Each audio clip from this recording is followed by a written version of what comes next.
यहूदियुनि जी किताब तलमूद में लिखियलु आहे त दुनिया जी उमिरि सिर्फ़ 6000 साल आहे, जंहिं मां 5700 साल गुज़री विया आहिनि। हाणे बाक़ी 300 साल ई बचिया आहिनि। हज़रत मोहम्मद सल्लल्लाहु अलैहि वसल्लम फरमायो आहे त जीअं ही ॿई आङुरियूं हिक ॿिए सां गॾु आहिनि, बिल्कुलु उन तरह मां ऐं क़यामत बि हिक ॿिए सां वेझो आहियूं।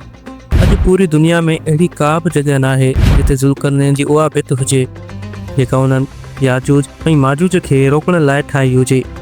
हिक ॾींहुं रसूलुल्लाह सल्लल्लाहु अलैहि वसल्लम पंहिंजे सहाबा सां गॾु मस्जिद नबवी में वेठा हुआ त सभई सहाबा वॾे गौर सां रसूलुल्लाह सल्लल्लाहु अलैहि वसल्लम जी तरफ़ ॾिसी रहिया हुआ।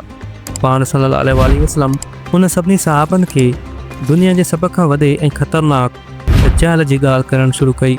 पाण सल्लल्लाहु अलैहि वसल्लम फरमायो त दज्जाल खे अल्लाह अहिड़ी ताक़त ॾींदो जो दुनिया जी हर शइ, खाधो, पैसा, मींहुं ऐं एतिरे क़दुरु जो मोल माण्हुनि खे ज़िंदा करण बि उन जे कंट्रोल में हूंदो। पंहिंजी हिननि पावर्स खे इस्तेमालु करे दज्जाल सॼी दुनिया ते हुकूमत कंदो ऐं माण्हुनि खे अल्लाह जी इबादत जे बजाए पंहिंजी इबादत करण ते मजबूर कंदो। दज्जाल 40 ॾींहंनि ताईं ज़मीन ते ज़िंदा रहंदो। हिन जो हिकु ॾींहुं हिकु साल जे बराबरि हूंदो, ॿियो ॾींहुं महीने जे ऐं टियों ॾींहुं हफ़्ते जे ऐं बाक़ी ॾींहं आम ॾींहंनि वांगुरु हूंदा। रसूलुल्लाह सल्लल्लाहु अलैहि वसल्लम जूं ही सभु ॻाल्हियूं ॿुधी उते मौजूदु सहाबा कराम डिॼी विया ऐं उन्हनि खे लॻो त दज्जाल साम्हूं वण जे पोयां लिकी वियो आहे, जेको हींअर ई निकिरी उन्हनि जी तरफ़ ईंदो। पर जॾहिं शाम थी त उहे ई सहाबा रसूलुल्लाह सल्लल्लाहु अलैहि वसल्लम वटि ॿीहर आया त पाण सल्लल्लाहु अलैहि वसल्लम उन्हनि जे मुंहं खे ॾिसी सम्झी विया ऐं उन्हनि खे फरमायो त अल्लाह जा बंदो, न डिॼो, दज्जाल सां त वरी बि मुक़ाबिलो थी वेंदो, पर छा मां तव्हांखे अहिड़ा माण्हू ॾेखारियां जंहिं सां मुक़ाबिलो करण जी कंहिं में बि ताक़त नाहे ऐं उहे निकिरंदे ई दुनिया में अहिड़ी तबाही मचाईंदा जो दुनिया जी हर शइ, खाधो, वण ऐं एतिरे क़दुरु जो दुनिया में मौजूदु सॼो पाणी पी वेंदा ऐं उहे माण्हू याजूज ऐं माजूज हूंदा।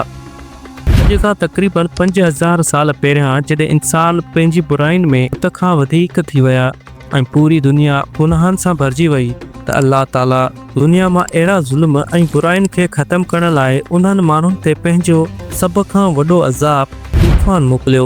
ही अहिड़ो तूफ़ान हो जंहिं दुनिया जी हर शइ खे तबाह करे छॾियो ऐं सिर्फ़ु उहे ई माण्हू बचा जेके अल्लाह जे हुकुम सां ॿेड़ी में सवार थिया हुआ, हज़रत नूह अलैहिस्सलाम ऐं उन्हनि जी औलाद। ऐं अॼु दुनिया में जेके बि इंसान आहिनि उहे सभु जा सभु नूह अलैहिस्सलाम जे पुटनि साम, हाम ऐं याफ़ जी औलाद आहिनि। उन्हनि टिनिनि में सभ खां वधीक ख़तरनाक माण्हू याफ़ जी औलाद मां निकिता, छो जो याफ़ जी औलाद दुनिया जी सभ खां सख़्तु इलाइक़े उत्तर जी तरफ़ आबाद थिया हुआ, जिते हर वक़्तु ज़मीन बर्फ़ सां ढकियल रहंदी हुई, जंहिंजी वजह सां उतां जी ज़मीन ते पोख करणु मुश्किल हूंदो हो।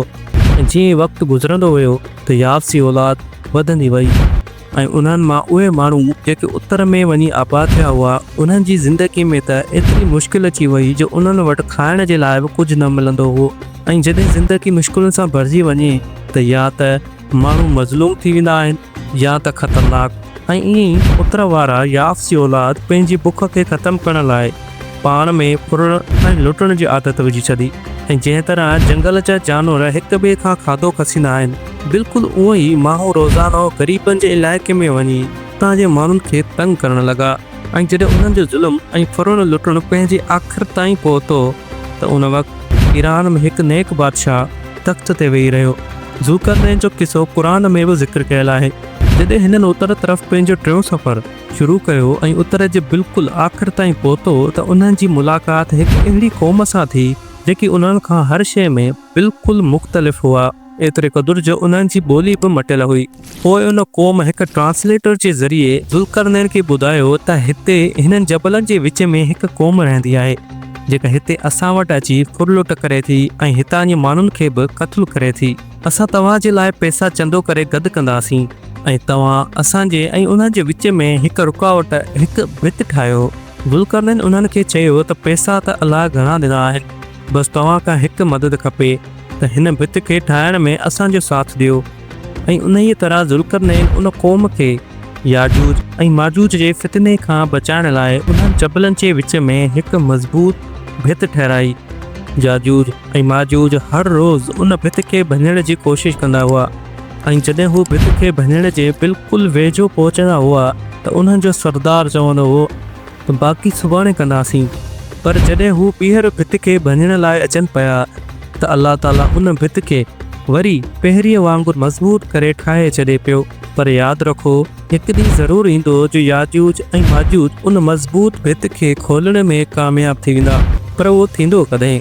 हिन टेक्नोलॉजी जे दौर में दुनिया में अहिड़ी का बि जॻह मौजूदु न आहे जिथे ज़ुल्करनैन जी उहा लोह सां ठहियल भित मौजूदु हुजे। त पोइ छा उहा भित भॼी पई आहे ऐं याजूज ऐं माजूज ॿाहिरि निकिरी आया आहिनि, या उहे हिन ज़मीन ते आहिनि ई न ऐं कंहिं ॿिए प्लानेट ते आहिनि?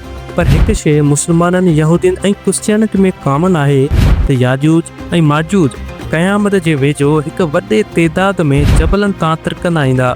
यहूदियुनि जे मुताबिक़ जॾहिं अॼु खां 2600 साल पहिरियां नेबुकदनेज़र यहूदियुनि खां यरूशलेम खसे वरितो ऐं लखें यहूदियुनि खे क़ैद करे पंहिंजी कैपिटल बेबीलोन जी तरफ़ खणी आयो, उन वक़्तु यहूदियुनि जो पैगंबर हज़रत हिज़कील अलैहिस्सलाम हुआ। हज़रत हिज़कील अलैहिस्सलाम यहूदियुनि खे ॿुधायो त तव्हां कंहिं ॿिए जी वजह सां न, पर पंहिंजे गुनाहनि जी वजह सां यरूशलेम मां कढिया विया हो।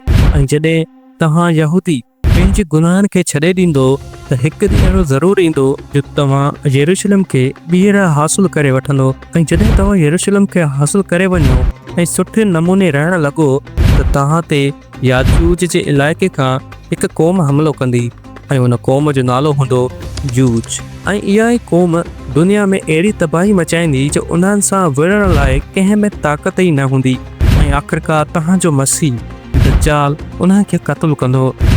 पर इस्लाम चवे थो त याजूज ऐं माजूज इहे ॿई क़ौमूं दज्जाल जे ख़तमु थियण खां पोइ निकिरंदियूं। उन वक़्तु हज़रत ईसा अलैहिस्सलाम ज़मीन ते मौजूदु हूंदो, पर हिन ॿिन्ही क़ौमुनि जो मुक़ाबिलो को बि न करे सघंदो।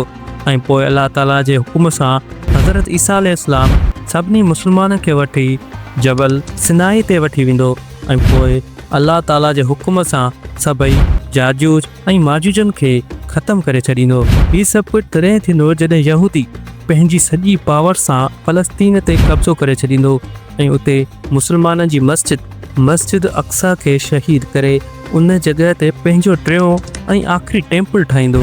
ऐं तॾहिं ई यहूदियुनि जो मसीह दज्जाल ईंदो ऐं पोइ उन खे ख़तमु करण लाइ हज़रत ईसा ईंदो।